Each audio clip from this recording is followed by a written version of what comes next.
Marilyn Chantal Boudreau, je suis professeure-chercheur à l'Université de Moncton en administration de l'éducation et je suis aussi copropriétaire de l'organisme Elle, qui vise à offrir de la formation sur le consentement et les relations respectueuses dans tous les milieux.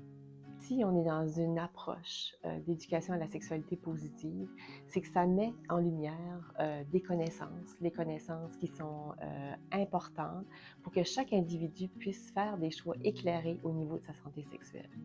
C'est-à-dire qu'on met de l'avant les ressources, les informations et aussi on met les professionnels de la santé ou même les gens du milieu de l'éducation à la disposition des individus pour prendre connaissance, être là pour répondre aux questions, puis peut-être aussi créer des espaces d'échange, de discussion pour lesquels on se sent à l'aise de poser nos questions. Lorsqu'on arrive à la notion du consentement aussi, il faut comprendre que c'est un choix libre et éclairé. Libre dans le sens que je dois connaître à l'avance dans quoi je vais dire embarquer dans une relation, que je vais entrer en relation avec la personne. Qu'est-ce que ça comprend, ça? Et éclairer aussi, c'est de savoir, du moment où la relation va s'effectuer, est-ce qu'il y a des éléments qu'au fur et à mesure, quand j'avance dans la relation, qui n'est pas connu de ma part? Et si c'est le cas, je devrais être capable de me retirer à tout moment.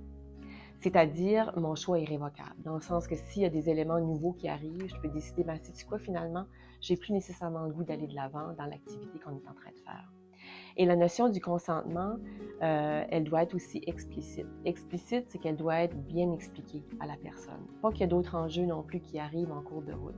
Et si ça se passe, laissez le choix à la personne de dire, finalement, je vais retirer mon consentement. Et ça, cette notion-là du consentement, c'est très important de l'apporter en très bas âge. Très bas âge, chez les enfants, on discute de ça, d'entrer ou non dans la relation. Je ne sais pas si tu as déjà entendu parler, fais un bec à grand-maman, fais un bec à grand-papa, va lui faire un câlin parce qu'il t'a fait un cadeau. Déjà très jeune, on devrait être capable de disposer ou de créer des environnements où on est capable d'entendre la voix des enfants. Pour que très jeunes, qui sont capables de l'exprimer, puis lorsqu'ils arrivent vers l'adolescence ou à l'âge adulte, que là, finalement, ils comprennent mieux la notion du consentement.